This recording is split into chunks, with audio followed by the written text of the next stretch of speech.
देखो भाई, हम लोग अभी बात कर रहे हैं, हम लोग उत्तराखंड की पॉलिटी पढ़ रहे हैं, उत्तराखंड की राज्य व्यवस्था और उत्तराखंड की पॉलिटी के अंतर्गत जो हम लोग बात कर रहे हैं, अभी जो हम लोग वर्तमान समय में पढ़ रहे हैं वो हम पढ़ रहे हैं उत्तराखंड का राजनीतिक विभाजन। ध्यान से सुनिएगा, हम बात कर रहे हैं उत्तराखंड के राजनीतिक विभाजन के बारे में। ठीक हो गया भाई, पॉइंट टू पॉइंट समझिएगा। उत्तराखंड का पॉलिटिकल डिवीजन या जिसे हम बोलते हैं उत्तराखंड का पॉलिटिकल डिसेंट्रलाइजेशन, उत्तराखंड का राजनीतिक विभाजन। अगर हम राजनीति के बारे में बात करेंगे, आपको सिमिलर जैसे मैं बोल रहा हूँ इसी तरीके से डायलॉग्स को याद रखें, इन चीजों को याद रखना है। अगर हम राजनीति की बात करेंगे तो राजनीति 3 स्तरों में होती है, हम जानते हैं। एक होता है हमारे पास सेंट्रल लेवल, जिसे हम लोग बोलते हैं केंद्र स्तर। केंद्र स्तर के बाद जो दूसरी राजनीति होती है वो अपने राज्य स्तर पर होती है, स्टेट लेवल पर होती है। और अगर हम राज्य के बाद तीसरा बात करेंगे तो जिसे हम लोग बोलते हैं लोकल लेवल। लोकल लेवल बोलिए या डिस्ट्रिक्ट लेवल बोलिए, जिला स्तर पर जो राजनीति होती है वो तीसरे स्तर की राजनीति होती है। जिले स्तर पर जो राजनीति होती है जैसी को हम लोग बोलते हैं स्थानीय स्तर पर। कौन से स्तर पे बोलते हैं? स्थानीय स्तर पर भी बोलते हैं। अब सुनिए ना, आप लोग उत्तराखंड के बारे में तैयारी कर रहे हैं वर्तमान समय में, तो आप लोगों को राज्य के अंतर्गत जो राजनीति हो रही है वो इम्पोर्टेंट है। समझ में आ रहा है मैंने क्या बोला? ध्यान से सुनिएगा। केंद्र, अब देखो केंद्र का मतलब क्या होता है, what is the meaning of central.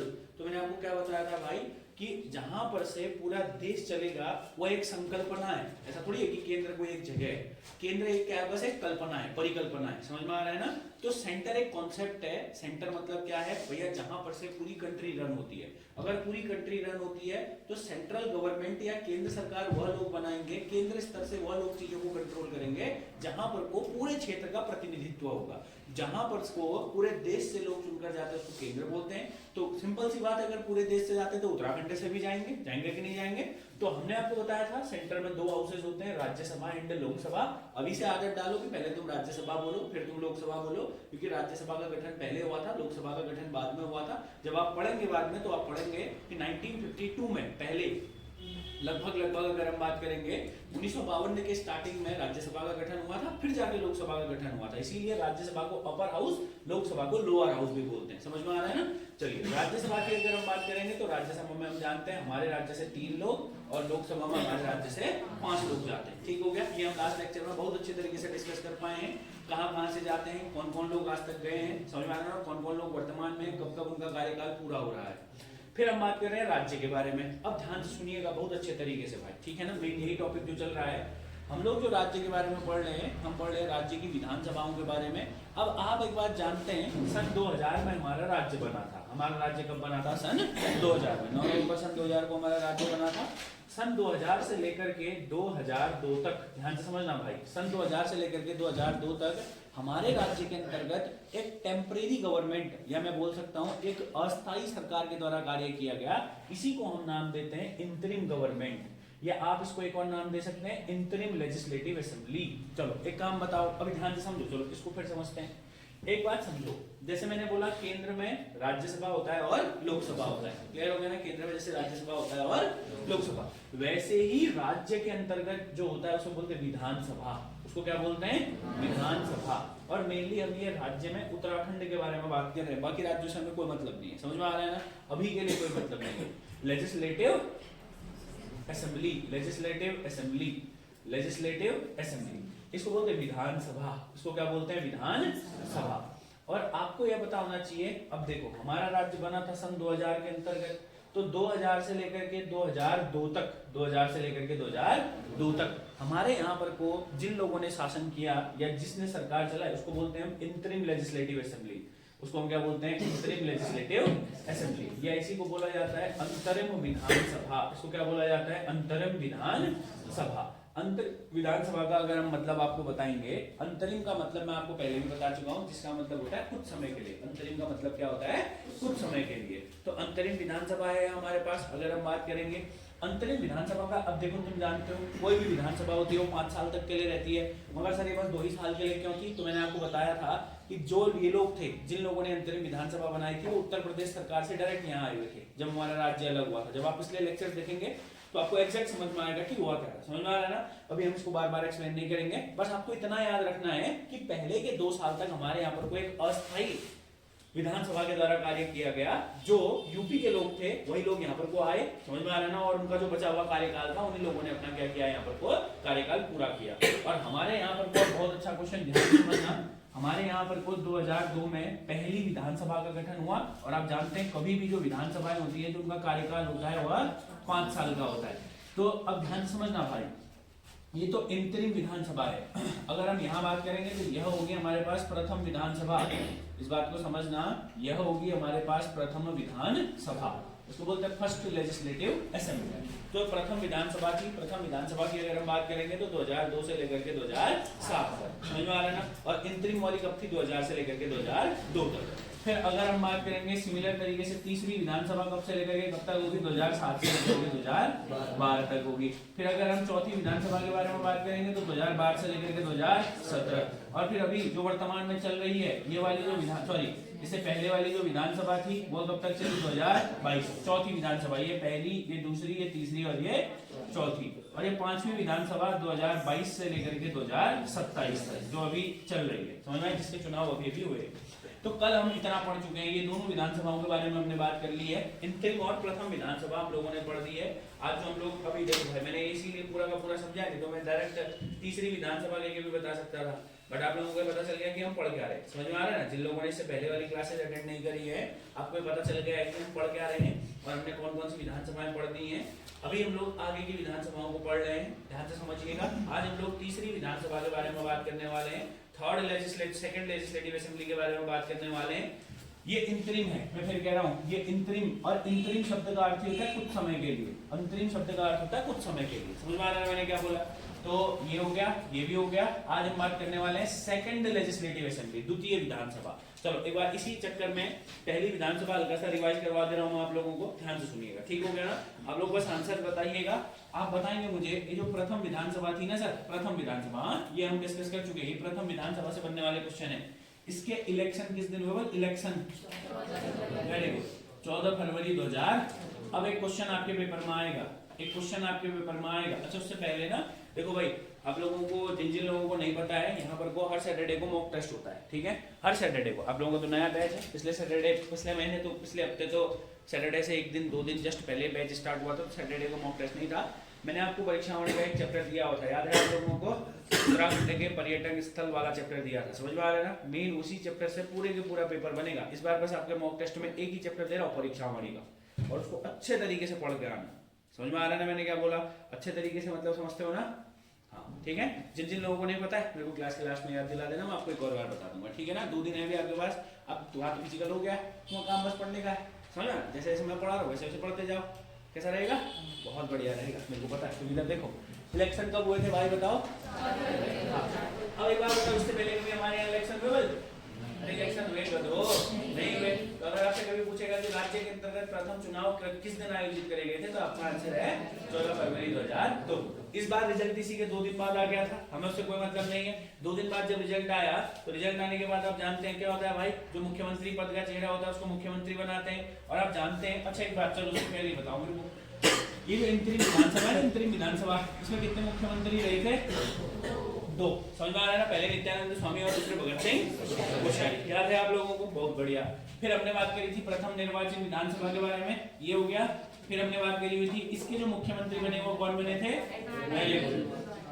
ND Tiwari, इसमें क्या बनाए गए थे, सीएम बनाए गए थे, समझ में आ रहा है ना। एनडी तिवारी जी जो हमारे सीएम रहे थे, पूरे के पूरे 5 साल तक रहे थे।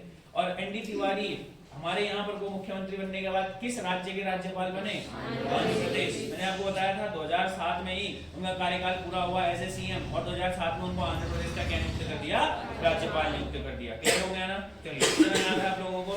फिर हमने और भी सारी चीजें इसमें बात करी हुई थी। अच्छा चलो, इसको हम लोग इतना ही रखेंगे, प्रथम विधानसभा। आज हम लोग बात करने वाले हैं द्वितीय विधानसभा।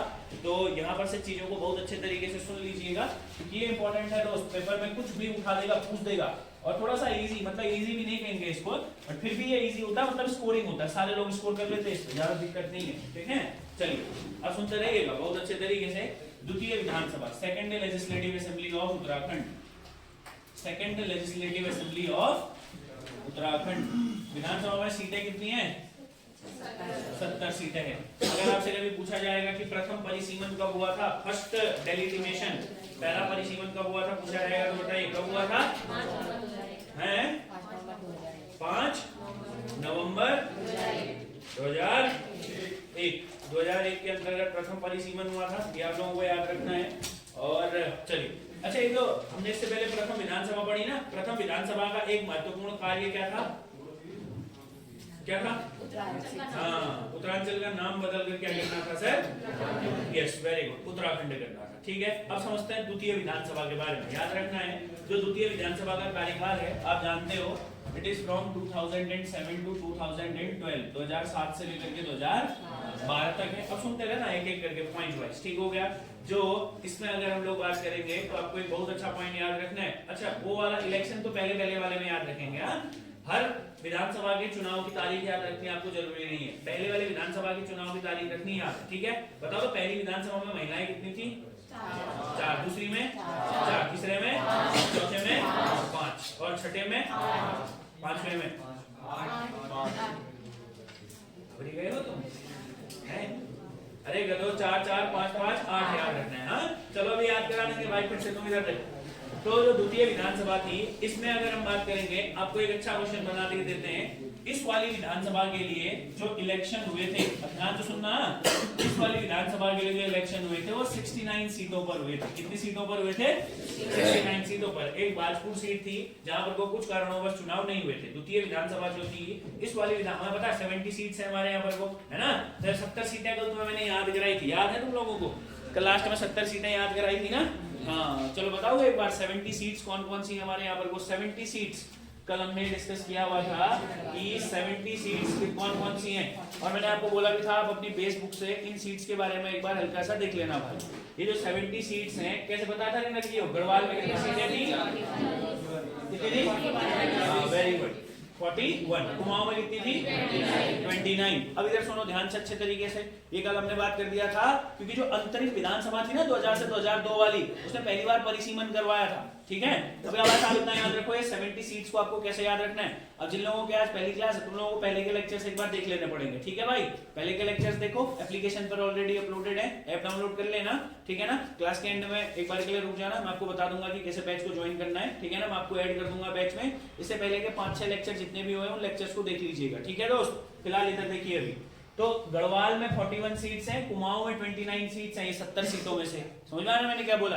आपको याद होना चाहिए, जो गढ़वाल है, गढ़वाल के अंतर्गत सबसे इंपॉर्टेंट है हमारे पास कौन सा जिला? हरिद्वार जिला। अब मैंने जैसे बताया था आपको वैसे ही याद रखना है। हरिद्वार के बाद देहरादून, देहरादून के बाद कौन सा? चलो पहले एक काम करो, हरिद्वार और देहरादून के अंतर्गत कितनी कितनी सीट थी? 11 और 10। क्लियर है? अच्छा, अगर तुमसे कुमाऊं में सबसे ज्यादा पूछेगा तो उधम सिंह नगर, और उधम सिंह नगर में कितनी थी? 9 सीटें थी। क्लियर है? अब बताओ हरिद्वार और देहरादून के बाद तीसरा कौन सा आएगा? टिहरी आएगा, पौड़ी आएगा? दोनों के अंतर्गत कितनी कितनी सीटें थी? 6 सीटें थी। टिहरी और पौड़ी के अंतर्गत कितनी सीटें थी? 6 सीटें थी। 6 टिहरी में, 6 पौड़ी में। अब कौन सा आएगा इसके बाद? उत्तरकाशी और चमोली। कितनी कितनी सीटें थी? उत्तरकाशी में कितनी? 3। चमोली में कितनी? 3। बहुत इजी है भाई। देखो, हरिद्वार के नीचे देहरादून, मतलब देहरादून के नीचे हरिद्वार है ना, मगर हरिद्वार सर्वाधिक जनसंख्या वाला है हमारे पास। जब आप अभी पढ़ेंगे तो हम आपको बताएंगे। हरिद्वार सर्वाधिक जनसंख्या तो 11, देहरादून 10, टिहरी और पौड़ी एक साथ आते हैं। पहली क्लास में मैंने तुम्हें मैप दिया था, 1-2 दिनों बाद इस क्लास पे भी लग जाएंगे मैप। टिहरी और पौड़ी के अंतर्गत दोनों जगह में 6 विधानसभा सीटें, उत्तरकाशी और चमोली दोनों जगह 3 है। कौन सा जिला बच गया यहाँ? भैया कितनी सीटें? 2। अब देखो ये क्यों इंपॉर्टेंट है पता है? अगर मैं एग्जामिनर होता, और आजकल जो एग्जामिनर आपके लिए कर रहा है वो भी ऐसा ही कर रहा है, तुमसे ऐसा पूछेगा। अगर मैं एग्जामिनर होता, मैं भी ऐसा क्वेश्चन बनाता, मैं पूछता निम्नलिखित में से कौन से जिले के लिए उत्तराखंड की विधानसभा में सर्वाधिक सीटें हैं, और मैं दोनों ऑप्शन में ही नहीं देता। फिर क्या करते? फिर गड़बड़ हो जाती ना। किताबों में तो हमने यही पढ़ा है ना, किताबों में तो हम यही पढ़ते हैं, हरिद्वार में सबसे ज्यादा, और अगर हम याद भी कर लेंगे तो दूसरा याद करेंगे देहरादून। इसीलिए फैक्चुअल जानकारी होनी सही है, मगर फैक्चुअल जानकारी मैक्सिमम बार घातक होती है जब तक आपके पास कॉन्सेप्ट नहीं है। समझ आ रहा है मैंने क्या कहा? आपको क्या याद रखना बोला हमने? हरिद्वार और देहरादून के अंतर्गत 11 और 10। ठीक है भाई, और तुम्हारे कांस्टेबल के पेपर में हरिद्वार ऑप्शन में देगा ही नहीं भाई। अगर पेपर में आएगा ना, ध्यान से समझना, ये ऐसे ही क्वेश्चन आएंगे। और देखो मैं बताऊं क्या, मेरे को अगर टफ क्वेश्चन बनाना है इसमें, मैं ये क्वेश्चन दूंगा, देखना ध्यान से। मैं बोलूंगा Which of the following district have maximum legislative seats? निम्नलिखित में से किस जिले में सर्वाधिक विधानसभा की सीटें हैं? ये मैंने ऑप्शन ये दे दिया मैंने। अब ध्यान समझना, ऑप्शन मैंने दिए। मैंने पहला ऑप्शन दिया उधम सिंह नगर, मैंने दूसरा ऑप्शन दिया देहरादून, मैंने तीसरा ऑप्शन दिया आप लोगों का उत्तरकाशी, और मैंने चौथा ऑप्शन दिया आप लोगों का नन ऑफ दीज। अब यहाँ क्या पूछा ना आपसे, आपसे पूछा निम्नलिखित में से कहाँ सबसे ज्यादा है। हमको लगेगा हमने तो रटा है ना हरिद्वार, नहीं वाला ऑप्शन में लगाओ नन ऑफ दीज। आगे बढ़ो बोल। अरे गधो, उसने पूछा निम्नलिखित में से कहाँ सबसे ज्यादा है, तो भाई इन तीनों में कहीं तो सबसे ज्यादा होंगी ना। हाँ, तो आंसर क्या हो जाएगा इस क्वेश्चन का? देहरादून हो जाएगा। उधम सिंह नगर में कितनी है देखो, 9 है। समझ में आ रहा है ना? मगर हमें याद रहता है, हमें लगता है तराई वाला क्षेत्र यही होंगी ज्यादा। और ये नन ऑफ दीज को लेकर के बहुत बार ये समझ में आ रहा है ना, ये बहुत ही खतरनाक सी चीज होती है भाई। तो इस तरह के क्वेश्चन आते, इसीलिए इस तरीके से याद कराना जरूरी है, आप लोगों को एग्जैक्ट याद होना जरूरी है। मैंने बोला है ना, एक बेसिक क्वेश्चन गलत और तुम 1000 बच्चों से पीछे।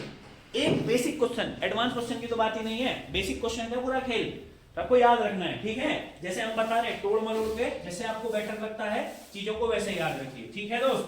चलिए फिलहाल आगे की ओर बात करते हैं। किसी भी दिन पूछ लेंगे भाई ये चीज आपको याद होनी चाहिए, तो सुनिएगा इसकी कहानी सुनते हैं। इलेक्शन हुए थे इस समय में 69 सीटों पर बहुत अच्छे तरीके से। अब आप जानते हैं कि किसी भी पार्टी को अगर सरकार बनानी है तो हम जानते हैं कि भैया उस पार्टी को क्या होना पड़ता है, 50% मेजोरिटी लानी पड़ती है। और इस वाले इलेक्शन के अंतर्गत अगर हम देखेंगे 34 सीटें लाई थी बीजेपी कितनी सीटें लाई थी? 34 सीटें, मगर फिर भी एक कम सीट है, हमें 1-2 सीटें ज्यादा चाहिए। कांग्रेस 21 सीटें लाई थी और अन्य लोग 14 सीटें लाए थे। 21 सीटें कौन लेकर आई थी? कांग्रेस लेकर आई थी। सुनते रहो बहुत बढ़िया तरीके से। मगर क्या हुआ, कुल मिलाकर के इलेक्शन में 69 मैं आपको लिख देता हूं, बीजेपी ने सरकार बनाई, वही गठबंधन सरकार बना ली। 2-3 विधायक इधर से 2-3 विधायक उधर से, बीजेपी ने अपनी गवर्नमेंट बना दी। और आपको याद रखना है यहाँ पर को ये इतना इंपॉर्टेंट है, ये जो दूसरी विधानसभा है, इस विधानसभा में हमें कुल मिलाकर के 3 मुख्यमंत्री देखने को मिले, ठीक है। कुल मिलाकर के कितने मुख्यमंत्री देखने को मिले? चलो एक काम करते हैं, साइड में मुख्यमंत्रियों की लिस्ट बनाते हैं। जैसे आज ही विधानसभा वाला टॉपिक कंप्लीट हो जाएगा, बस सुनते रहिएगा। अभी धीरे धीरे अब स्पीड में इंक्रीजमेंट होगा, सुनना है बस।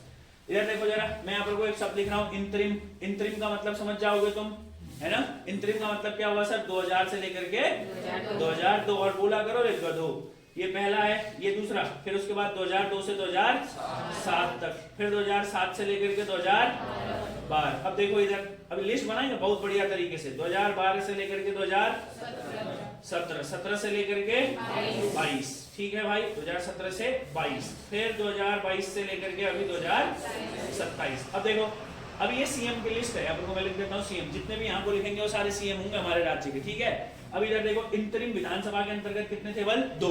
इंतरिम विधानसभा में पहले कौन थे? Very good, Nityanand Swami. नित्यानंद स्वामी पहले। नित्यानंद स्वामी के बाद कौन बने? भगत सिंह कोश्यारी जी बने अंतरिम विधानसभा। ये जो प्रथम विधानसभा है, इसमें कितने बने थे? 1। याद रखना है, प्रथम विधानसभा में 1। और आज तक एकमात्र मुख्यमंत्री हैं जिन्होंने अपना कार्यकाल पूरा किया है 5 साल का। कौन थे? Very good, Narayan Dutt Tiwari, ND Tiwari. चलो, ये पहले, ये दूसरे और ये तीसरे, ठीक हो गया। चलो आगे की ओर बात करते हैं। अभी हम 2007 से लेकर 2012 वाली विधानसभा के बारे में बात कर रहे हैं, इसको भी समझते हैं भाई। बीजेपी ने अपनी सरकार बनाई, और आपको एक बहुत अच्छा पॉइंट याद रखना है, 2007 में ही मेजर जनरल भुवन चंद्र खंडूरी, रिटायर्ड जनरल मेजर भुवन चंद्र खंडूरी जी को क्या बनाया? सीएम बनाया। ध्यान से सुनना, 2007 से लेकर के 2011 तक जो सीएम रहे या लीडर ऑफ हाउस रहे, वह कौन रहे? भुवन चंद्र खंडूरी जी। मैं डायरेक्ट लिख रहा हूँ, भुवन खंडूरी जी। अब मगर आपको एक बात याद रखनी है भाई, देखो आपको मैं एक बहुत अच्छी सी स्टोरी बताता हूँ। आप एक बात जानते हैं, हमारे यहाँ पर वो लोकसभा के चुनाव कब होने हैं? अभी लोकसभा के चुनाव कब होने हैं? 2024 में होने, ठीक हो गया। सुनते रहना, मैं बता रहा हूँ। लोकसभा मतलब केंद्र सरकार। 24 से पहले कब हुए होंगे? 5 साल पहले 19 में। 19 से 5 साल पहले कब हुए होंगे? 14 में। 14 से 5 साल पहले कब हुए होंगे? 2009 में। तुम्हें एक बात पता है, 2009 में लोकसभा में कितनी सीटें उत्तराखंड के लिए? 5। बताया था ना, लोकसभा के लिए कितनी सीटें उत्तराखंड से? कैसा कहते हैं ना, जो राजनीतिक विशेषज्ञ हैं वो एक बात कहते हैं, वो कहते हैं कि 2009 के चुनाव में जो उत्तराखंड से 5 सीटें थी, इनमें बीजेपी को करारी हार देखने को मिली थी। समझ में आ रहा है ना, जबकि बीजेपी की गवर्नमेंट है हमारे राज्य में किसी गवर्नमेंट है बीजेपी की, फिर भी यहाँ से लोकसभा में जो बीजेपी के प्रतिनिधि थे वो क्या हो गए, हार गए। समझ में आ रहा है मैंने क्या बोला, बीजेपी के प्रतिनिधि हार गए, तो इससे सेंट्रल हाईकमांड बहुत नाराज था, किससे, भुवन चंद्र खंडूरी जी से। समझ में आ रहा है ना, तो भुवन चंद्र खंडूरी जी को 2011 में हटा दिया, 2 साल बाद याद आई, भले ही कोई दिक्कत नहीं है, मगर कारण जो बताया जाता है भुवन चंद्र खंडूरी जी को अपने कार्यकाल से पहले हटाने का वो है कि भैया जो राज्य से केंद्र के लिए जो इलेक्शंस थे उनमें राज्य की सीटों में करारी हार देखने को मिली थी, कौन सी पार्टी को, हमारी बीजेपी को। और याद रखना है फिर उसके बाद 2011 में ही रमेश पोखरियाल निशंक, बोलो कौन, रमेश पोखरियाल, मगर ये 2011 से 2011 तक ही कुछ महीनों के लिए रहे थे मुख्यमंत्री हमारे यहाँ पर वो रमेश पोखरियाल निशंक। ध्यान समझना, रमेश पोखरियाल निशंक अभी भी ये लोकसभा है, कौन सी सीट से है, हरिद्वार सीट से, बताया था ना परसों ही, हरिद्वार सीट से लोकसभा सांसद कौन है, रमेश पोखरियाल निशंक। इससे पहले मंत्री भी थे, इस्तीफा दे चुके हैं अभी वर्तमान समय में, ठीक है भाई। चलो उसके बाद रमेश पोखरियाल निशंक थे, फिर से याद रखना भुवन चंद्र खंडूरी बहुत ही खतरनाक आदमी है भाई, कई सारे एमएलए को लेकर के चल दिए वहां, सेंट्रल हाईकमांड बोला कि भाई देखो ये कोई इंतजार है, रमेश पोखरियाल जी सीएम बने, सीएम मेरे को बनाओ बोल दोबारा से। और फिर से 2011 से लेकर के 2012 तक, क्या बोला मैंने आप लोगों को, 2011 से लेकर के 2012 तक फिर से जो सीएम बने हुआ कौन बने, भुवन चंद्र खंडूरी जी, ठीक है। तो आपको बस चीजों को याद रखना। इससे पहले मैं फिर कह रहा हूँ सीएम से क्वेश्चन बन सकता है इस बार, क्योंकि इससे पहले वाले वीडियो के पेपर में उन्होंने गवर्नर से क्वेश्चन बना दिया है। आयोग के पास अब जैसे जैसे ना बढ़िया आ रहा है ना, बढ़िया क्वेश्चन बना रहे हो, इससे पहले गवर्नर से बना चुके हैं क्वेश्चन, अब अगर सीएम से बनाएंगे ना बहुत बढ़िया क्वेश्चन रहेगा, समझ रहे, कुछ भी बना सकते हैं। मैं बताऊंगा आपको कैसे क्वेश्चन बनते हैं सीएम से रिलेटेड। पहला हमने क्या बताया, पहले अंतरिम विधानसभा में कितने मुख्यमंत्री हुए लड़कियों, अरे बोलो, अंतरिम विधानसभा में कितने हुए, तो पहली विधानसभा में एक। और अगर हम बात करेंगे जो दूसरी विधानसभा थी, इसको समझना, ये अंतरिम, ये पहली विधानसभा है, दूसरी, ये तीसरी, ये चौथी और ये पांचवी। तो मुझे बताओ दूसरी विधानसभा में कितने मुख्यमंत्री हुए, 3 बार मुख्यमंत्री बने, मगर मुख्यमंत्री बनने वाले लोग कितने थे, 2। मैं यहाँ पर को सिंपल लिख देता हूँ, यहाँ पर को 3 एरोज आएंगे। यहाँ पर को पहले कौन बने, भुवन चंद्र खंडूरी जी, मगर खंडूरी जी को 2011 में हटा दिया। खंडूरी जी के जगह कौन आए, रमेश पोखरियाल निशंक, और फिर से कौन आए, भुवन चंद्र खंडूरी आए। तो आपको ये तीनों बातें याद रखनी, 3 के बाद चौथे, पांचवें और ये हुए।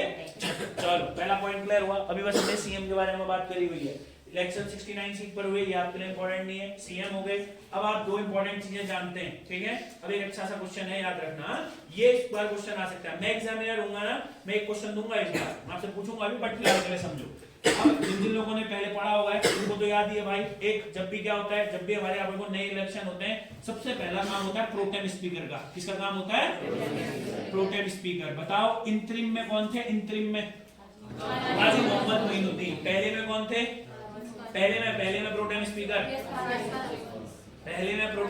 हरवंश कपूर। कौन थे, हरवंश। और याद रखना दूसरे में भी प्रोटेम स्पीकर कौन थे, हरवंश कपूर। याद रखना है दोनों में कौन है, हरवंश कपूर। पहले में भी प्रोटेम स्पीकर कौन है, हरवंश कपूर, दूसरे में भी प्रोटेम स्पीकर कौन है, हरवंश कपूर। और आपको याद रखना है यहाँ पर को प्रोटेम स्पीकर का चुनाव होने के बाद स्पीकर भी हरवंश कपूर चुने गए। स्पीकर भी कौन चुने गए थे, हरवंश कपूर। स्पीकर भी हरवंश कपूर चुने गए थे। याद रखना, बढ़िया क्वेश्चन है। जो दूसरी विधानसभा थी, दूसरी विधानसभा में प्रोटेम स्पीकर भी हरवंश कपूर और स्पीकर भी कौन, हरवंश कपूर। अब आता है बहुत अच्छा क्वेश्चन, मैं यहाँ पर को लिखता हूँ डेप्यूटी स्पीकर। मैंने यहाँ पर को क्या लिखा है, डेप्यूटी स्पीकर। मैंने यहाँ पर को लिखा है उप स्पीकर। मैंने यहाँ पर को क्या लिखा हुआ है, उप स्पीकर। अच्छा आपको एक बात पता है, अभी सुनो अभी ध्यान से। हाँ, आप जानते हैं लोकसभा की पहली महिला स्पीकर कौन थी, लोकसभा की पूछ रहा हूँ मैं, हम तो राज्य पढ़ रहे हैं, पता है किसी को? मीरा कुमार का नाम नहीं सुना है तुम लोगों ने, सुना है ना, वही थी ना। हाँ अब सुनो इधर की ओर। अभी हमारे राज्य में कितनी विधानसभाएं हो चुकी हैं अभी तक, टोटल 5, और एक अंतरिम वाली भी थी, ठीक ही नहीं थी। इस वाली विधानसभा में 2022 से लेकर के 2027 5वीं विधानसभा में पहली बार एक महिला क्या चुनी गई है, अध्यक्ष चुनी गई है। स्पीकर कौन चुनी गई है, रितु खंडूरी जी चुनी गई है ना। अब सुनो इधर ध्यान से, अगर मैं एग्जामिनर होता, मैं आपसे पूछता राज्य की पहली महिला उप स्पीकर, और पहला ऑप्शन में देता रितु खंडूरी। समझ में आ रहा है ना। अब जैसे ऊपर नाम सुना है, वो टिक क्या करेगा, रितु खंडूरी। सबको पता है ना लगभग रितु खंडूरी का नाम।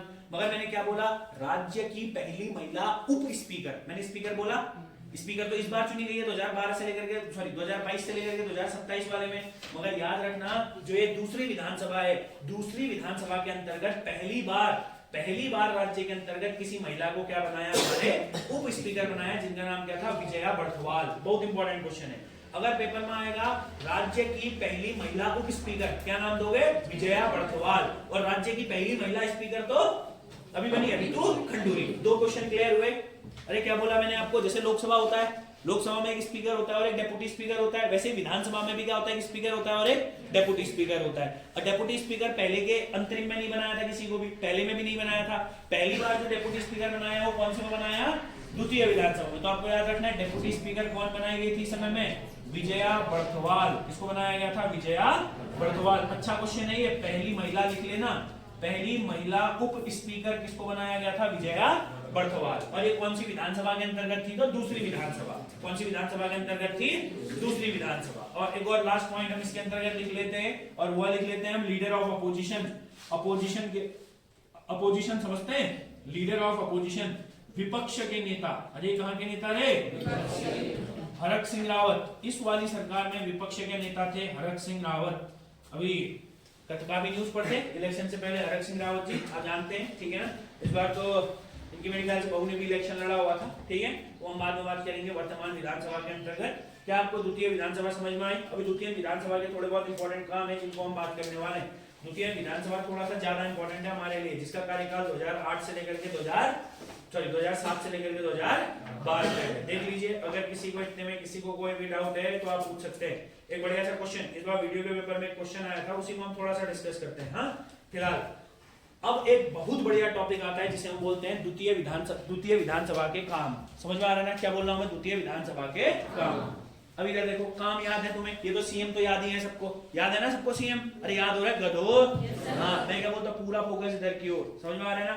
देखो भाई, मेरी क्लासेस ऐसी होती है ना, मेरी क्लासेस में ना बहुत सारा कंटेंट होता है एक ही लेक्चर के अंतर्गत। अगर आपने एक लेक्चर मिस कर दिया तो फिर 1-2 दिन तक बहुत दिक्कत हो जाएगी। या तो जिस दिन अगर लेक्चर मिस हुआ है उस दिन शाम को वीडियो देख के तब आओ दूसरे दिन क्लास में, तो तुम बढ़िया रहोगे रूटीन के अंतर्गत। समझ में आ रहा है ना, बढ़िया लेक्चर मिस मत करना। समझ में आ रहा है ना, पूरा सिलेबस करके देने की मेरी गारंटी है वो। समझ में आ रहा है ना, वो मैं करके दूंगा तुम लोगों को पूरा का पूरा सिलेबस। समझ में आ रहा है ना। पेपर जितना भी होगा, जब पेपर में बैठोगे भाई मैं तुम्हें इतना पढ़ा दूंगा, इतने मॉक टेस्ट ले दूंगा मैं तुम्हारे, तुम इतना पढ़ लोगे खुद ही खुद, तो तुम्हें खुद ब खुद लास्ट में कॉन्फिडेंस आने लग जाएगा कि यार मेरा पेपर निकल जाएगा। समझा ना। हमारे यहाँ पर वो जो चलता है, जैसे अभी आप लोगों को हर सैटरडे को एक टारगेट दूंगा मैं, हर सैटरडे के लिए एक टारगेट दूंगा, और फिर हर सैटरडे को 1 घंटे का मॉक टेस्ट होगा। समझ में आ रहा है ना। ऐप पर होगा, ऐप में ही होता है मॉक टेस्ट हमारे वैसे भी, उसी समय आप सबमिट करेंगे, उसी समय आपको अपनी रिपोर्ट मिल जाएगी, कितने सही बल कितने गलत। ठीक है भाई। अब तो तुम्हारा देखो, और बैचों में तो 5-6 मॉक टेस्ट हो गए, सैटरडे को मॉक टेस्ट होते हैं, बाहर लिस्ट भी लगी है, यहाँ पर को भी लगी हुई है। ये सारी की सारी जो लिस्ट है ये मॉक टेस्ट के टॉप 5 स्टूडेंट्स की, 2 लिस्ट पिछले पेपरों से लगी नहीं है, 2 लिस्ट है, वो लग जाएंगे बहुत जल्दी।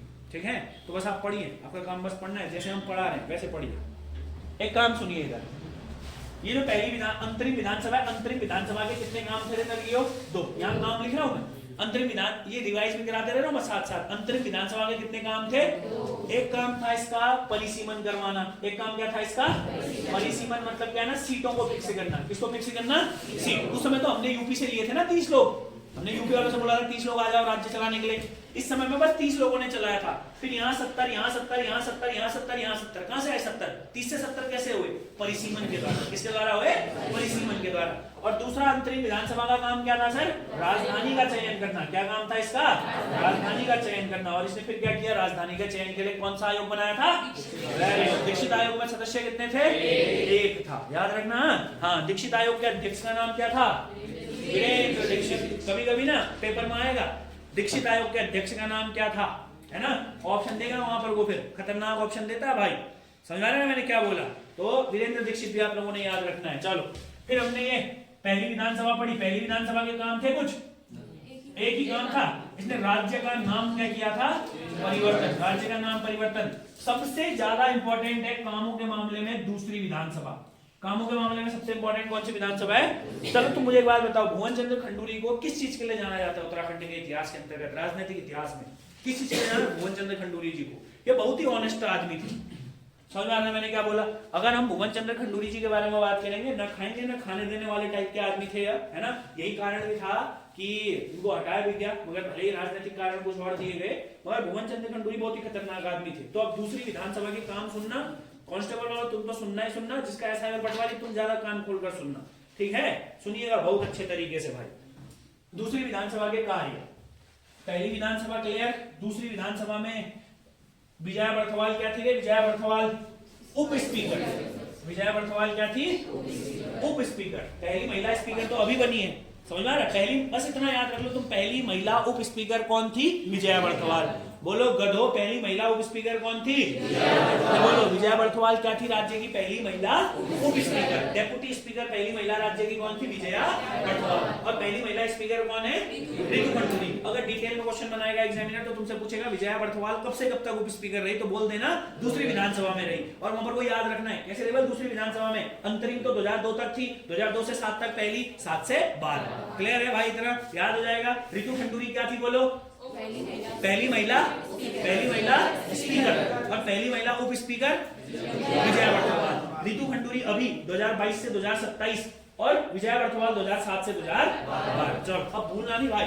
द्वितीय विधानसभा के कार्य, अब बहुत अच्छे तरीके से मन लगा के सुनो, द्वितीय विधानसभा में क्या क्या महत्वपूर्ण कार्य हुए। सबसे पहला कार्य इनके समय में हुआ, इस टॉपिक को आप पढ़ोगे भी थोड़े समय बाद। इन्होंने आते आते एक बहुत अच्छा काम किया। 12 मार्च 2008 कार्य, यहाँ पहला कार्य ये गोल्डन है बेटे, 3 4 5 स्टार लगा ना इस पॉइंट में। हाँ कितने स्टार लगाओगे भाई? 5 स्टार, जितने लगा सकते हो। 12 मार्च 2008 को, डेट भी याद करना। इस बार खाली पेपर में 2008 के 8 आए, अगली बार फिर आएगा क्वेश्चन और वहां ऑप्शन सारे 2008 वाले होंगे। समझ में आ रहा है मैंने क्या बोला? तो अब याद कर लो 12/3/2008, 12 मार्च 2008। इस दिन क्या किया गया? उत्तराखंड में पंचायती राज के अंतर्गत महिलाओं के आरक्षण को 33% से बढ़ा करके 50% कर दिया गया। याद रखना है 2008, सबको याद है भाई? तुमको याद रखना है 12 मार्च 2008। कितना मार्च है? 12 मार्च 2008। महिलाओं के लिए जो आरक्षण था, महिलाओं के लिए कहां रे आरक्षण? पंचायती राज में। महिलाओं के लिए पंचायती राज में जो आरक्षण था, महिलाओं के लिए पंचायती राज में आरक्षण को 33% से बढ़ा करके कितना कर दिया? 50%। बहुत अच्छा क्वेश्चन है। महिलाओं के लिए आरक्षण को 50% कब किया गया? तो आपको याद रखना है 12 मार्च 2008। फिर बोलो 12 मार्च 2008। चलो अब फिलहाल आगे की ओर बात करते हैं, ध्यान से समझिएगा, है ना? अब है बढ़िया क्वेश्चन, ध्यान से सुनिएगा, इंपॉर्टेंट क्वेश्चन। देखो भाई, अगर हम बात करते हैं, अब दूसरा इंपॉर्टेंट पॉइंट, ये सबको याद हो जाना चाहिए भाई। विजया बर्थवाल डेप्यूटी और रितु खंडूरी स्पीकर। अरे ये बर्थवाल कैसी वाली थी? उप स्पीकर। कौन सी विधानसभा में? द्वितीय विधानसभा। क्लियर है भाई? महिलाओं को आरक्षण 33% से 50%, 12 मार्च 2008। कहां आरक्षण? पंचायती राज में। क्लियर हो गया ना? अब देखो पंचायती राज जब पढ़ोगे आप तो पढ़ोगे पंचायती राज के बाद 2 तरह की पावर होती है, समझ में आ रहा है ना? एक होती है डिस्क्रिशनरी पावर, एक होती है परमानेंट पावर। यानी कि 33% आरक्षण तो हर राज्य में होगा, मगर 33% से 50% वाले 7-8 ही राज्य हैं अभी, समझ रहे हैं? जिन राज्यों में 50% आरक्षण वो 7-8 ही राज्य हैं। वो राज्य सरकार के ऊपर निर्भर करता है। केंद्र सरकार ने जब पंचायती राज विधेयक पारित किया, भी पंचायती पढ़ोगे इसके बाद, जैसे 5 विधानसभा हो जाती है, पंचायत पढ़ना है, और पंचायत में तो बाबू अगर एक दिन में एब्सेंट हुए खत्म कहानी। बेटा इतना मतलब इतना मजेदार कॉन्सेप्ट है ना पंचायती राज, पूरा का पूरा स्थानीय लेवल पर सरकार बनाते हैं, बढ़िया सी गवर्नमेंट बनाते हैं, और एक क्वेश्चन या 2 क्वेश्चन डन आते हैं, डन। समझ में आ रहा है? और बेसिक क्वेश्चन तो तुम्हें क्लास में याद करना दूंगा कांस्टेबल के लिए, कोई दिक्कत ही नहीं है। बट अब ऐसा है कि मतलब थोड़ा सा एक लेवल अब खींचना ही पड़ता है, वो जरूरी हो जाता है। समझ में आ रहा है? बेसिक चला के जान के नहीं चलता है। चलो सुनो अभी कर। अब आप एक बात जानते हैं, भारत के अंतर्गत एक कॉन्सेप्ट लाया गया था 2013 के अंतर्गत, जिसे हम लोग क्या बोलते हैं? लोकायुक्त या लोकपाल। क्या होता है? लोकपाल। अब सुनना, भारत के कौन थे पहले लोकपाल? जस्टिस पिनाकी चंद्र घोष। कौन थे? जस्टिस पिनाकी चंद्र घोष। यह यह भारत के अंतर्गत पहले लोग। अन्ना हजारे का नाम सुना है? अन्ना हजारे क्यों करते थे? आइए अनशन क्यों करते थे? हैं? बताओ तो जरा, क्यों करते थे अन्ना हजारे अनशन? अन्ना हजारे का कॉन्सेप्ट क्या था? हमको क्या पता था? हमको कभी नहीं गए अनशन में, है ना? क्या कह रहे हो ना तुम? अन्ना हजारे अनशन क्यों करते थे? वो यही आरक्षण के खिलाफ आरक्षण अनशन करते, सॉरी आरक्षण कह रहा हूं मैं, भ्रष्टाचार के खिलाफ क्या करते थे? वह अनशन वगैरह करते थे। और भ्रष्टाचार को खत्म करने के लिए एक बॉडी बनाई जाती है जिसे हम लोग क्या बोलते हैं? लोकपाल। ध्यान सुनना, केंद्र स्वीडन देश का नाम सुना? स्वीडन, पूरा बता रहा हूं, ध्यान से सुनिएगा। स्वीडन देश का नाम सुना हुआ है? हाँ। स्वीडन की राजधानी क्या है? स्टॉकहोम। स्वीडन की राजधानी क्या है? बोलो बोलो गधो, स्वीडन की राजधानी क्या है?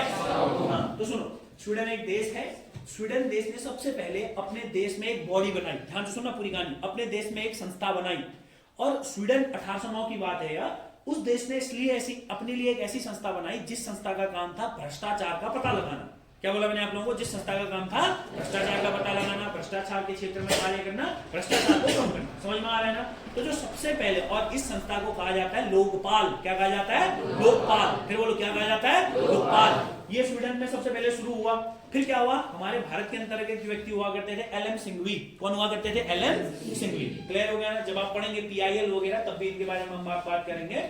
एल एम सिंघवी जी ने सबसे पहले कहा कि हमारे देश में भी ऐसा ही लोकपाल होना चाहिए। समझ में आ रहा है ना क्या कहा उन्होंने? भी हमारे देश में भी लोकपाल होना चाहिए। लोकपाल को इंट्रोड्यूस किया 1963 में, बिल लेकर आई संसद में, क्योंकि अगर हमें देश में कोई भी कानून बनाना होता है संसद से पारित होना पड़ता है। वो पारित नहीं हुआ, फेल हो गया। 68 में फिर लेकर के आए, फेल हो गया। कई कोशिशें करी, फाइनली 2013 के अंतर्गत भारत में लोकपाल विधेयक पारित हुआ और जस्टिस पिनाकी चंद्र घोष भारत के पहले लोकपाल बने। इतना समझ में आया?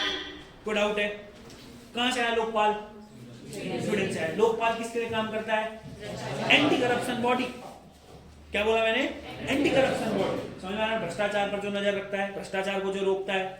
और यही लोकपाल जो भारत में होता है, हर राज्य में भी होता है, और उसको लोकायुक्त बोला जाता है। क्या बोला जाता है? लोकायुक्त। इसीलिए एक टॉपिक होता है पॉलिटी के अंतर्गत, लोकपाल एंड लोकायुक्त। लोकपाल केंद्र स्तर की परिकल्पना है, लोकपाल केंद्र स्तर की परिकल्पना है, और अगर हम लोकायुक्त के बारे में बात करेंगे तो लोकायुक्त राज्य स्तर की परिकल्पना है। पहला पॉइंट समझ में आया? लोकपाल और लोकायुक्त क्या होते हैं? कोई डाउट तो नहीं है? अरे गधो, लोकपाल क्या होता है, कहां से आया? कोई डाउट नहीं है ना? लोकायुक्त क्या होता है ये भी समझ में आ गया। पहले लोकपाल घोष, बोलो कौन? बोलो रे घोष। कौन?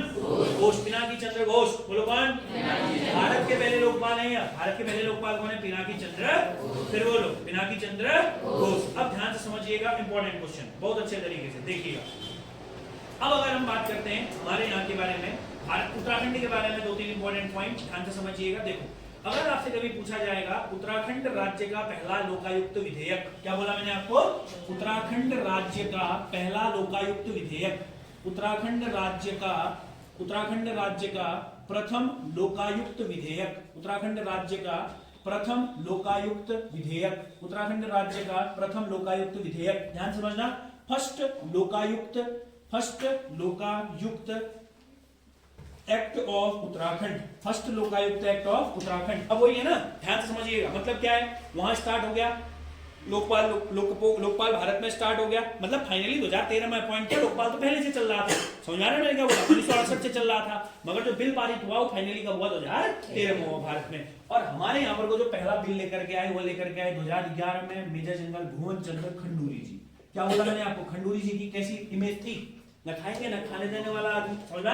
तो भुवन चंद्र खंडूरी जी उत्तराखंड के अंतर्गत क्या लेकर के आए? प्रथम लोकायुक्त विधेयक लेकर आए। बोलो कौन लेकर आए? प्रथम लोकायुक्त विधेयक लेकर आए। और आपको याद रखना है सर, उत्तराखंड के, ये बहुत अच्छा क्वेश्चन है SI और पटवारी के लिए, मैं कह रहा हूँ गोल्डन क्वेश्चन है। अगर एग्जामिनर होता मैं जरूर पूछता कि बताइए निम्नलिखित में से कौन व्यक्ति उत्तराखंड के प्रथम लोकायुक्त थे? बताओ कौन थे?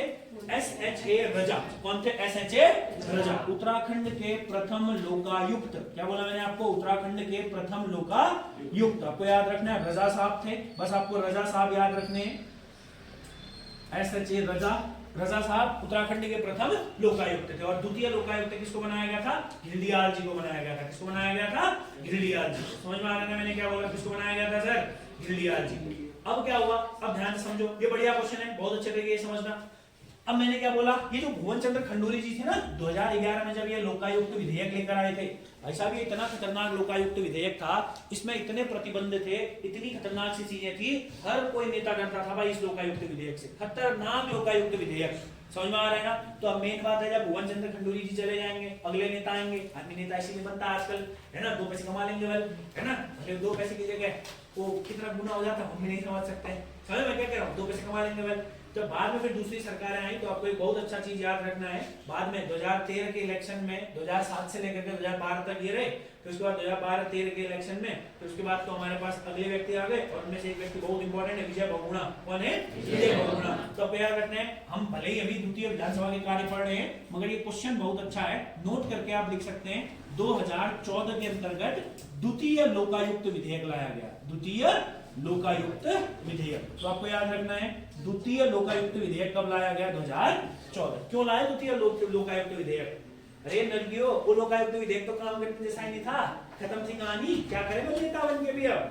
समझा रहे ना मैंने क्या कहा? तो आपको याद रखना है द्वितीय लोकायुक्त विधेयक विजय बहुगुणा की सरकार द्वारा कब लाया गया? 2014 के अंतर्गत लाया गया। ये दूसरा काम था इनका। क्लियर है भाई? पहला काम क्या था इनका? महिलाओं को आरक्षण। क्लियर है? कितना प्रतिशत? देखो इससे 50%। वर्ष सबको याद है? वर्ष मत करो याद, वर्ष याद करोगे तो तुम भी वही। हाँ, अगर डेट भी याद रखोगे तो तुम थोड़ा सा आगे हो जाओगे। बताओ कितने मार्च? 8 मार्च। अब बस इतना याद करना है तुमने। अब देखो हो गया। अब आपको लोकायुक्त कितने वन लाइनर क्वेश्चन है, साइड बाय साइड बनाते जाना। जब मैंने बोला ना हर पेपर के बाद जब तुम्हारा पेपर होगा, हर खत्म होने के बाद जब भी तुम्हारा टेस्ट होगा, टेस्ट में ऐसे क्वेश्चन वन लाइनर टाइप में हम देंगे, फिर एक एक करके। अब जैसे मैंने तुमसे क्या पूछा, बताओ वेल राज्य की पहली महिला उप स्पीकर पर्थवाल, पहली महिला स्पीकर खंडूरी। दिक्कत है कोई? याद है? इतना इतना याद हो गया। महिलाओं के लिए आरक्षण 50%। कितने तारीख को? वेरी गुड, 12 मार्च 2008। कोई दिक्कत तो नहीं है? 12 मार्च 2000 क्लियर हो गया? 12 मार्च 2008 आरक्षण भी हो गया। आगे बढ़ते हैं। प्रथम लोकायुक्त विधेयक कब लाया गया? 2011। द्वितीय लोकायुक्त विधेयक 2014। 2011 वाला खंडूरी, 2014 वाला बहुगुणा जी लाए। पहले लोकायुक्त कौन थे? रजा साहब। दूसरे लोकायुक्त कौन थे? घिरलियाल साहब। क्लियर हो गया? बोलो प्रथम लोकायुक्त रजा, दूसरे लोकायुक्त घिरलियाल। फिर बोलो प्रथम लोकायुक्त राज्य के रजा, दूसरे लोकायुक्त घिरलियाल। चलो आगे की ओर बात करते हैं। तीसरा कार्य। अब सुनो ध्यान से सुनते रहो बस अच्छे तरीके से। अब हम बात करने वाले हैं कौन सा कार्य सर? तीसरा कार्य। और आपको याद रखना है जो तीसरा कार्य था, तीसरा कार्य बहुत इंपॉर्टेंट कार्य है। इससे रिलेटेड ये डिटेल क्वेश्चन है, थोड़ा सा ध्यान से सुनिएगा। आपके कांस्टेबल के पेपर में बस यह आएगा कि देखो परिसीमन मैंने लिखा हुआ है, अंतरिम विधानसभा ने परिसीमन किया। जिसको परिसीमन का मतलब नहीं पता तुम सुनोगे दो। परिसीमन को इंग्लिश में कहते हैं डेलिटिमेशन। क्या कहते हैं इंग्लिश में? डेलिटिमेशन। परिसीमन को अंग्रेजी में क्या कहा जाता है? डेलिटिमेशन। अब जैसे मान लो मैं आपको समझा देता हूँ, ठीक है? आपको समझा देता हूँ परिसीमन के बारे में। आप एक बात जानते हैं 2019 में जम्मू कश्मीर टूटा।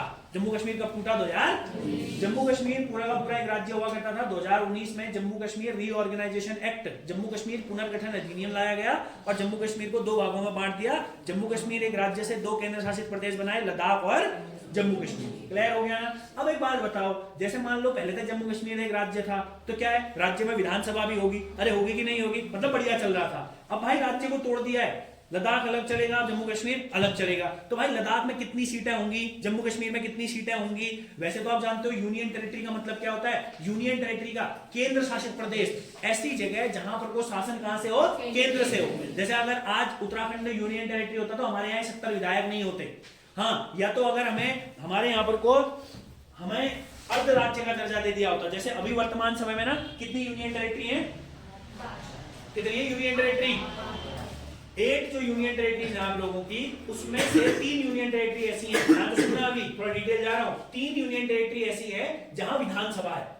जैसे तुम दिल्ली देखते हो, दिल्ली में भी 70 सीटें हैं। दिल्ली में भी कितनी सीटें हैं? 70 सीटें। दिल्ली तो केंद्र शासित प्रदेश है, तो वहां सीएम क्यों है? दिल्ली तो केंद्र शासित प्रदेश है। अंडमान निकोबार भी केंद्र शासित प्रदेश है, वहां तो सीएम नहीं है। तो इसी तरीके से 8 केंद्र शासित प्रदेश में से 3 केंद्र शासित प्रदेश, दिल्ली, पुडुचेरी, जम्मू कश्मीर, ये ऐसे हैं जहां पर वो मुख्यमंत्री भी होगा। इनको अर्ध राज्य का दर्जा दिया गया है। कैसा दर्जा दिया गया है? अर्ध राज्य का दर्जा। पहला पॉइंट समझ में आया? अब देखो क्या हुआ होगा, तुम बस इतना सोचो, जब भी जम्मू कश्मीर को हमने बांटा होगा तो मुझे एक बात बताओ, जितनी पहले वहां सीटें होंगी उन सीटों को फिर से दोबारा से रीऑर्गेनाइज किया होगा कि नहीं किया होगा? अब तो 2 भाग हो गए ना। पहले तो जम्मू कश्मीर में टोटल सीटें जितनी भी थी, अब क्या जम्मू कश्मीर अलग हो गया, लद्दाख अलग हो गया, तो जम्मू कश्मीर में सीटें अलग हो जाएंगी। वही होता है परिसीमन। तो जम्मू कश्मीर में परिसीमन कब हुआ? 2019 में। उत्तराखंड का बना सन 2000 में। तो हमारे यहाँ प्रथम परिसीमन कब हुआ? 2001 में हुआ। और फिर उसके बाद द्वितीय परिसीमन, याद रखना है, दूसरा परिसीमन हमारे राज्य का दूसरा परिसीमन, सेकंड डेलिटिमेशन, दूसरा जो परिसीमन हुआ 2008। आपकी परीक्षा वाणी में पुरानी वाली में 7 भी दिया होगा, ठीक हो गया ना? 2008 कर लीजिएगा। दूसरा परिसीमन कब हुआ? 2008। फिर बोलो उत्तराखंड राज्य के अंतर्गत दूसरा परिसीमन कब हुआ? 2008। अब यार सुनना ध्यान से, हाँ, एक बहुत अच्छा क्वेश्चन जो मैं आप लोगों को बता रहा हूं, इस वाले परिसीमन में अब तुम बोलोगे एक और बढ़िया पॉइंट, सुनना इधर। अब पूरा पेन छोड़ देना। अभी एक क्वेश्चन आया था इस बार वीडियो के पेपर में, क्वेश्चन आया था, वहीं से ले समझ ना, पुराने पेपरों को उठा करके। ये आप लोगों को किताबों में कम मिलेंगी ये चीजें, सारी चीजें। अब मुझे पता ना क्या पेपर में मेरे को क्या पढ़ाना है, समझा ना, कैसे डिजाइन करना है आपके सिलेबस को। तो सुनिएगा, इस परिसीमन में 70 सीटें निर्धारित हो गई थी और आज भी 70 ही हैं। सीटें कितनी निर्धारित हो गई थी पहले परिसीमन में? 70 प्लस 1, 70 ही बोलता हूं मैं, 70 सीटें निर्धारित हो गई थी। अभी भी कितनी है सीटें? 70 सीटें। तो सर बदलाव क्या हुआ? सर आखिर बदला क्या इन्होंने? समझ में आ रहा है ना? अब सुनो इधर ध्यान समझना। इस वाले परिसीमन में, दूसरे वाले परिसीमन में 2 बदलाव हुए थे। कितने बदलाव हुए थे? 2। अब मैं ऐसे लिख देता हूं, पहला बदलाव और दूसरा बदलाव। दूसरा बदलाव थोड़ा बढ़ गया है, पहला बदलाव समझो। पहले तक ध्यान समझना, मैं आपको लिख देता हूं। 2008 में आरक्षित सीटें, क्या लिखा मैंने यहां पर को? आरक्षित सीटें। मैंने लिखा आरक्षित सीटें बराबर हैं 15 आउट ऑफ 70। क्या लिखा मैंने यहां पर को? 15 आउट ऑफ 70। आरक्षित सीटें मतलब हो गई रिजर्व सीट। कौन सी सीट हो गई? Reserve seat. सही अगेन, कितनी सीट हो गई? Reserve seat. और आपको याद रखना है, जो ये रिजर्व सीटें थी, 15 जो ये रिजर्व सीटें थी, इसमें से हमने आपको पहले भी बताया, ये क्या था हमारे पास? 12 और 3। मगर ये कब का था? ये 2000 देखो, अच्छा मैंने आपको ऐसे एक बात बताओ, ये जो 70 सीट है, चलो ऊपर वाला भी बताता हूं मैं। 2001 के अनुसार जो आप लोगों को याद है, वो जो सीटें थी वो किस तरीके से रिजर्व थी? ये वाला है 2001। सुनना, इधर कंफ्यूज हो रहे हो ना, ऐसा पटवारी पेपर में बढ़िया क्वेश्चन बन सकता है। 2001 में जो परिसीमन हुआ था, उसमें से 70 में से कितनी सीटें आरक्षित थी? 15। मगर 15 में से ये थे 12 और 3। 12 किसके लिए? एससी के लिए। 3 किसके लिए? एसटी के लिए। यही बदला हमने, यही बदला पहला आपने क्या बदला? आपको याद रखना है, 13 सीटें और 2 सीटें। 13 सीटें किसके लिए कर दी हमने? एससी के लिए। 2 सीटें किसके लिए कर दी? एसटी के लिए। अब इधर देखो, ये जो पहले एसटी के लिए 3 सीटें थी, यह थी, मैंने आपको बताया, खटीमा, धारचूला, नानकमत्ता। खटीमा, धारचूला, फिर बोलो खटीमा, धारचूला और, फिर बोलो खटीमा, धारचूला और, नानकमत्ता चक्राता होगा वो। खटीमा, धारचूला और चक्राता। नानकमत्ता तो अभी है, खटीमा, धारचूला और चक्राता। और याद रखना, उसी के बाद अभी जो वर्तमान समय में परिसीमन हुआ, इस वाले में से बस एक ही सीट हमारे पास बची। कौन सी वाली? चक्राता। और दूसरी, वो दोनों सीटों को खत्म कर दिया आरक्षित, और दूसरी हमारे पास आई नानकमत्ता। तो ये अच्छा क्वेश्चन है, आपको याद रखना है। जो 2 सीटें हैं अभी के समय में, ये कौन कौन सी हैं? चक्राता और नानकमत्ता।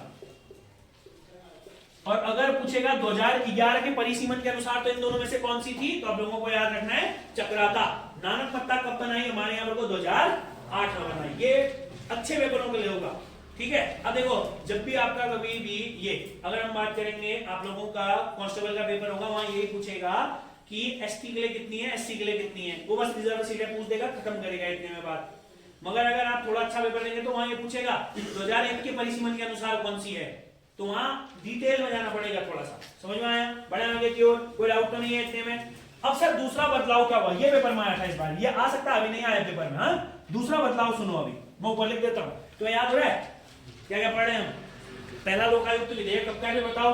2011 कब का है? लोकायुक्त परिसीमन है 2001 का। पहला लोकायुक्त विधेयक कब का है? 2000। लोकायुक्त का काम क्या होता है? हाँ, भ्रष्टाचार के खिलाफ एंटी करप्शन बॉडी होती है ना। उसी को केंद्र में क्या बोलते हैं? लोकपाल। अरे केंद्र में क्या बोलते हैं? बोलो, केंद्र में क्या बोलते हैं? चलो दूसरा काम सुनो, परिसीमन के अंतर्गत दूसरा काम। आपको एक बात समझते हैं, देखो पहले तक ध्यान से समझना, पहले तक आप ऐसे एरो बनाएंगे ना, नीचे को एरो बनाना, मैं ऊपर बना रहा हूँ, ठीक है ना। आप लोग नोट्स बनाएंगे तो अच्छे तरीके से लिखना, ठीक है। बिल्कुल ध्यान से समझना जो मैं आप लोगों को बताता हूँ, ध्यान से सुनिएगा।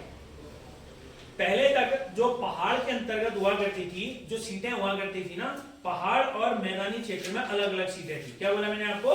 पहाड़ी और मैदानों में क्या थी? सीटें अलग अलग थी। हमने क्या किया, आपको बस इतना याद रखना है, पहले तक वाला पॉइंट थोड़ा सा लंबा हो जाएगा, डायरेक्ट लिख देते हैं। आपको याद रखना है 2008 के परिसीमन में दूसरा काम, ये लिख देते हैं। जो दूसरा काम किया वो एक बहुत इंपॉर्टेंट काम किया, 6 पहाड़ी सीटों को खत्म कर करके 6 नई तराई सीटें जोड़ी। क्या बोला मैंने आप लोगों को? जो 70 सीटें हैं ना, 70 सीटों में से 2008 में इन्होंने क्या किया ना, 6 पहाड़ी सीटों को क्या कर दिया? खत्म कर दिया। पहाड़ी, अच्छा पहाड़ी सीटों को खत्म करने के पीछे कारण बताओ, सोचो 1 मिनट के लिए, जरा दिमाग में जोर लगाओ। तो सीटों का निर्धारण किस आधार पर होता है? जनसंख्या। और हम जानते हैं ना, हमारे यहाँ तो पलायन भी बहुत ज्यादा है। उत्तराखंड राज्य में पलायन को रोकने के लिए 2017 में पलायन आयोग भी बनाया। 2017 में कौन सा आयोग भी बनाया? पेपर में आता है क्वेश्चन। 2017 में हमारे इससे पहले वाले इस वाले मुख्यमंत्री कौन थे हमारे पास? डोईवाला सीट से त्रिवेंद्र सिंह रावत जी। त्रिवेंद्र सिंह रावत की सरकार ने 2017 में क्या बनाया? पलायन आयोग बनाया। और 2017 में पलायन आयोग क्यों बनाया होगा? जब पलायन बहुत ज्यादा हो रहा होगा। पलायन मतलब समझते हो, माइग्रेशन। पलायन हो रहा है, तो पलायन जब हो रहा था तो आप एक बात समझ सकते हैं ना, पलायन को रोकने के लिए आयोग बनाया होगा। पलायन पहले से हो रहा होगा। और जो सीटें बांटते हैं जनसंख्या के आधार पर, अब भाई जब वहां लोग ही नहीं है तो सीट रख के क्या करेंगे? करेंगे कुछ? सीट लोग ही नहीं हुआ, सीट रख के क्या करेंगे? तो 2008 में एक और काम हुआ। ये क्वेश्चन आया था पेपर में, याद रखना, पेपर में आया था 2008 के बाद तराई में कौन सी नई विधानसभा सीट जोड़ी गई। अब वहां बच्चे बोले कहां, किसके मुंह देंगे? बल ये कैसा क्वेश्चन होता है ना ऐसा, क्योंकि अभी कुछ सिलेक्टेड किताबों में कुछ कोने कोने में चीज दी गई चीजें, फिर वो थोड़ा सा सर्च आउट करो तब जाके चीजें सामने आती हैं। समझ में आ रहा है ना? तो प्रीवियस ईयर तो जितना भी होगा ना, अगर लगता है कि कोई अगर मेरे टॉपिक्स में फिट नहीं बैठता तो मैं उनको टॉपिक्स में फिट बिठा देता हूँ। समझ में आ रहा है मैंने क्या बोला? तो समझ जाओ। मैंने क्या बोला? इस परिसीमन में एक और काम किया, पहाड़ से 6 विधानसभा सीटों को हटाकर मैदानी क्षेत्र में जोड़ा गया। यानी कि आप लोग मैदानी क्षेत्र में 6 नई सीटें बनाई गई। 6 नई सीटें बनाई गई। मैं जैसे जैसे लिखता हूं आप वैसे लिखो अपने नोट पे, ठीक है? बाकी आप लोगों की इच्छा है दोस्त, जो जैसे लिखना चाहे। अब मेन बात है कि पहाड़ में 6 कौन कौन से खत्म किए। ध्यान से सुनना, अभी तुम्हें एक बड़ी ऐसी चीज और समझ में आएगी अभी के अभी देखना, ऊपर को ऐसे करके बता दूं 6 जो खत्म किए। हाँ, पहाड़ में जो खत्म किए, पहाड़ में जो सीटें खत्म करी, ये पेपर में आप देखो इतना डिटेल कांस्टेबल में नहीं जाएगा, बट फिर भी तुम्हें ये तो पता है ना कि हुआ क्या, पता है ना? अरे गधो, पता है कि नहीं पता है? हाँ, पता होना चाहिए। अब जैसे तुमको ये याद तो रखना है कि परिसीमन दूसरा 2008 में होगा। अब तुमको ये भी तुम्हारे नोट्स में है कि क्या क्या हुआ उस परिसीमन में। याद नहीं भी है तो चलेगा। समझ में आ रहा है ना मैंने क्या कहा? हाँ, अगर याद है और आ गया तो और बढ़िया है। तो ऐसा क्वेश्चन अगर कांस्टेबल में आ गया और तुमने कर दिया, मैं कह रहा हूं अगर 100% बच्चे पेपर दे रहे हैं तो 85 से 90% ये क्वेश्चन नहीं करेंगे। नहीं पढ़ा होगा ना इतना स्तर। समझ आ रहा है ना मैंने क्या बोला? अब समझो इधर। अब चलो अपन हमारे यहीं से स्टार्ट करते हैं। हमारा यहाँ पिथौरागढ़ में अभी कितनी सीटें हैं? 4। पिथौरागढ़ में हमारे कितनी सीटें हैं? तुम जानते हो, अभी एक पिथौरागढ़ सीट है, एक गंगोलीहाट सीट है, एक धारचूला सीट है और एक डीडीहाट सीट है। 4 सीटें हैं ना। 4 विधायक हमारे यहाँ से हर बार आते हैं। जो 70 सीटें हैं समाटी थी हमने, तो हमने क्या लिखा था पिथौरागढ़ में कितनी सीटें हैं? तो पता है पहले पिथौरागढ़ में 5 थी। एक कनाली छीना सीट भी तो थी। कनाली सीना सीट भी तो थी ना पहले।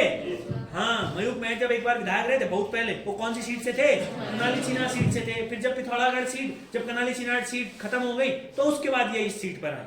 समझ में आया? अब कनाली सीना सीट किसके अंतर्गत आ गई है? पूरा कनाली सीना वाला ये डीडीहाट सीट के अंतर्गत। वहां उतनी जनसंख्या ही नहीं है कि अलग सीट बनाया जाए। समझे? अरे समझे? हाँ, तो अब खत्म जो सीटें करी उनको समझते हैं। सबसे पहले आओ, पिथौरागढ़ जिले से जो सीट खत्म करी, ये खत्म वाली सीटें, जो सीटें खत्म करी, पिथौरागढ़ से जो सीट खत्म करी वो कौन सी सीट थी? कनाली छीना सीट। कौन सी सीट थी? कनाली छीना सीट थी। पहला इंपॉर्टेंट चीज, अब इनको याद करना एक एक करके। पिथौरागढ़ के बगल में आओ बागेश्वर। कौन सी सीट? आओ बागेश्वर। बागेश्वर में कांडा सीट थी। बागेश्वर में कौन सी सीट थी? कांडा सीट थी। बागेश्वर से कांडा सीट को खत्म किया। आओ चमोली, बागेश्वर के बगल में, पिथौरागढ़ के बगल में बागेश्वर, बागेश्वर के बगल में चमोली। चमोली के अंतर्गत पिंडर सीट थी। कौन सी सीट थी? पिंडर सीट थी। इसको भी खत्म किया। पिंडर सीट को खत्म किया। अल्मोड़ा, नीचे पे आ जाते थोड़ा सा, भिकियासैंण। कौन सा क्षेत्र था यहाँ? भिकियासैंण। भिकियासैंण में भी एक सीट थी, ये भी खत्म करी। अब हमारे पास एक और जगह बच जाती। कितनी सीटें हो गई हमारे पास? 4 सीटें। 2 सीटें पौड़ी के अंदर से खत्म करी। और आपको पता है ना पौड़ी में सर्वाधिक पलायन भी होता है भाई। समझ में आ रहा है ना? पौड़ी के अंदर क्यों होता होगा सर्वाधिक पलायन? अभी पौड़ी को देखा है? पौड़ी के जस्ट बगल में ही है देहरादून और हरिद्वार। पौड़ी में रहते नहीं लड़की जैसे साफ चल रहे थे देहरादून हरिद्वार। समझ में आ रहा है ना? तो पौड़ी के अंतर्गत से 2 सीटें खत्म करी, धूमाकोट और थलारीसैंण या थलीसैंण। पौड़ी से कौन कौन सी 2 सीटें खत्म करी? धूमाकोट और थलीसैंण सीट। धूमाकोट और थलीसैंण सीट खत्म करी कहां से? हमारा पौड़ी से। अब आया समझ में? 6 सीटें। अब अगर पेपर में आएगा कि कौन सी सीट खत्म करी या पेपर में आएगा कि कौन सी सीट नहीं जोड़ी, तो अब थोड़ा सा समझते हैं हम लोग कि नई सीटें कौन कौन सी ऐसी सीटें हैं जो हमारे यहाँ पर को जोड़ी। समझ में आ रहा है ना? अब जोड़ी कहाँ होंगी? मैदानी क्षेत्र में। मैदानी क्षेत्र वाले जिले कौन कौन से? मेनली हरिद्वार और उधम सिंह नगर, हल्का फुल्का नैनीताल और देहरादून। यही तो है हमारे यहाँ पर को मैदानी जिले। और इन्हीं जगहों पर को जोड़ी गई। सबसे इंपॉर्टेंट नैनीताल, लाल कुआं सीट। उसी समय प्रकाश पंत जी वहां गए थे, याद है तुम्हें? लाल कुआं सीट से चुनाव लड़ने के लिए गए थे। उससे पहले खतरनाक आ रहे थे भले वहां, मगर गए थे वहां। मैदानी सीट की अगर हम बात करेंगे तो आपको याद रखना है नैनीताल में नई सीट कौन सी जोड़ी, जैसे जैसे मैं याद करा रहा हूँ वैसे याद रखो। लाल कुआं, जिनका थोड़े अच्छे पेपर है, तुम कैसे हैं जिनका एसआई और पटवारी भी है, हाथ पकड़ो जरा, दिखाओ शकल। हाँ हाँ, तुम भाई थोड़ा सा ज्यादा सतर्क रहना है, समझा ना? तो तुम्हें पेपर में ऐसा नहीं सोचना है मेरा कांस्टेबल है। कांस्टेबल तुम में से ऐसे कितने हैं जिनका कांस्टेबल और पटवारी और एसआई दोनों है? दोनों है तुम्हारा? कांस्टेबल का पेपर किस किस का है? एसआई पटवारी छोड़, हाथ ऊपर करो। अरे भाई तुम बिना कांस्टेबल के पेपर के थोड़ी पढ़ रहे होगे। हाँ, मैक्सिमम लोगों का कांस्टेबल का पेपर है ना। चलो ठीक ही है। देखो भाई नैनीताल में कौन सी सीट है? बोलो बोलो बोलो, नैनीताल में कौन सी सीट? लाल कुआं सीट। आपको याद रखना है लाल नैनीताल से एक ही जोड़ी, हरिद्वार में भी और देहरादून में भी एक ही जोड़ी, रायपुर देहरादून में भी एक ही जोड़ी, कौन सी? रायपुर देहरादून में भी एक ही सीट जोड़ी थी, कौन सी? रायपुर। अब आता है हमारे पास इंपॉर्टेंट, अब बचे हमारे पास दो जिले, हरिद्वार और कौन सा हमारे पास? उधम सिंह नगर। उधम सिंह नगर में दो सीटें जोड़ी, किच्छा और नानकमत्ता।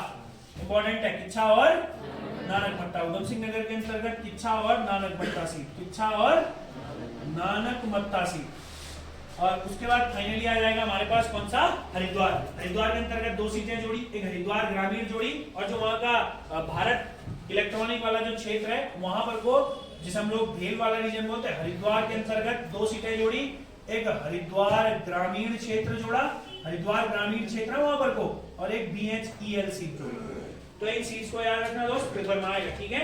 2008 के परिसीमन में क्या क्या इंपॉर्टेंट कार्य किए गए और आप लोगों को ये क्लियर हो गया है कि दूसरी विधानसभा में क्या क्या इंपॉर्टेंट काम हुए थे। तो हमने अभी भी दूसरी विधानसभा कंप्लीट आउट कर ली है। कोई डाउट्स हैं, किसी को कुछ पूछना है तो आप आराम से पूछ सकते हैं। ये था हमारा दूसरी विधानसभा, इसके बारे में हमने बात करी, दूसरी विधानसभा, ठीक है? काम इंपॉर्टेंट है, विधानसभा पढ़ना तो बढ़ जाती है ना। अब वही काम से आएगा क्वेश्चन, है ना? अभी हमने बहुत सारे इंपॉर्टेंट क्वेश्चन डिस्कस किए हैं। चलिए भाई, क्लियर है इतना? कोई डाउट्स है तो पूछो। बढ़े आगे तो, अरे गधो बढ़े। चलो इस वाले लेक्चर को फिलहाल के लिए इतना ही रखेंगे, ठीक हो गया?